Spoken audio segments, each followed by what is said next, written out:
প্রতিদিন মাল পাচার হইতাছে।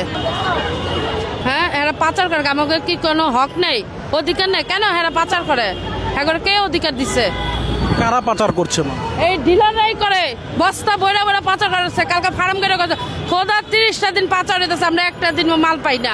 পয়সা দিয়ে দিলে তো মারামারি হয় না, যে লেনদেনে থেকে তো মারামারি হয়। ওদিনকে যেন কয়েকদিন আগে TNT আনন্দ হলে একবার গাড়ি আইছিল, আইয়া ঘুরে আবার চলে গেছে, তারপর আবার আইসে 2:30টার দিকে আইসা 60 জন মানুষের টুকিন দিয়ে এখন মাল দিবে না, চলে যাবো গা।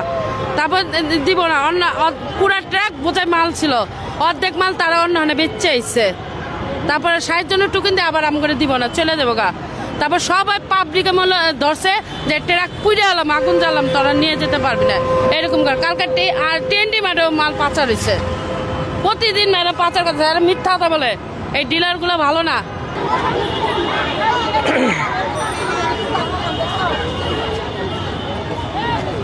এটা হয়তো বা থাকতে পারে, এটা শিওর আমরা বলবো না। আমরা নাই এটা আমরা বলতে পারি, এখন আর কেউ আছে কিনা এটা শিওর বলতে পারি না। আমাদের পক্ষে থেকে আমরা অনেস্ট। আমাদের আজকে দিচ্ছি খেজুর আধা কেজি, চিনি 1 কেজি, ছোলা 2 কেজি, মসুর ডাল 2 কেজি, সয়াবিন তেল 2 লিটার।